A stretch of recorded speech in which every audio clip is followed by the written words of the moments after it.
Patayang magtiyahin sa Camarines Norte nang mabagsakan na isang punong pinatumba ng buhawi. At isang motorista naman ang tinangay sa rumaragasang baha sa Davao City. Ang epekto ng maulang weekend sa probinsya sa pagtutok ni Argel Relator ng GMA Regional TV. Kuya! Oh my God! Tinangay ng rumaragasang baha ang motoristang yan sa Barangay Mintal, Davao City. Hallelujah! Sa isa pang anggulo, maririnig ang pagkataranta ng mga stranded na residente. Uy! Tumba! Motor! Alon! Sinubukan ng biktima na suungin ang baha pero hindi ito kinaya ng kanyang motorsiklo. Agad na rescue ang motorista, pati ang kanyang motorsiklo.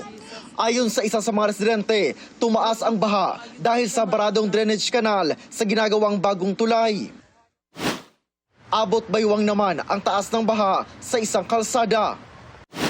Sa isang binahang kalsada sa Barangay Mintal, stranded o kaya tumirik na ang ilang sasakyan.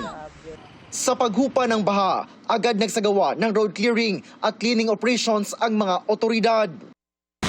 Lord! Nagmistulang malaking alo naman ang bahang yan sa Manay, Davao Oriental.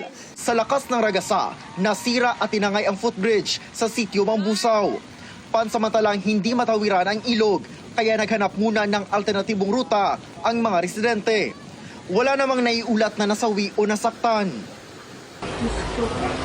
Patay matapos mabagsakan ng puno sa Daet, Camarines Norte ang 13 anyos na bata at kanyang tiyahin. Ayon sa mga residente, magbubukas ng tindahan ang dalawa nang nanalasa ang malakas na hangin sa lugar sa gitna ng buhos ng ulan kahapon. Bukod sa mga puno, bumagsak din ang ilang poste. Damay rin ang mga bahay sa paligid at mga nakaparadang tricycle. Ayon sa Pag-asa Daet, supercell thunderstorm cloud o buhawi ang naranasan doon na anila ay bihira at hindi napepredict.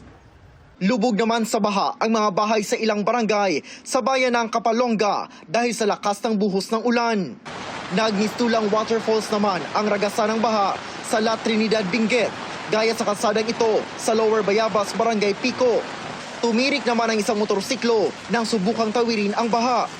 Ayon sa Pag-asa, trough o ang extension ng low pressure area ang nagpaulan sa Mindanao, habang easterlies ang nakaapekto sa Hilagang Luzon. Para sa GMA Regional TV at GMA Integrated News, Argel Relator, nakatutok 24 oras.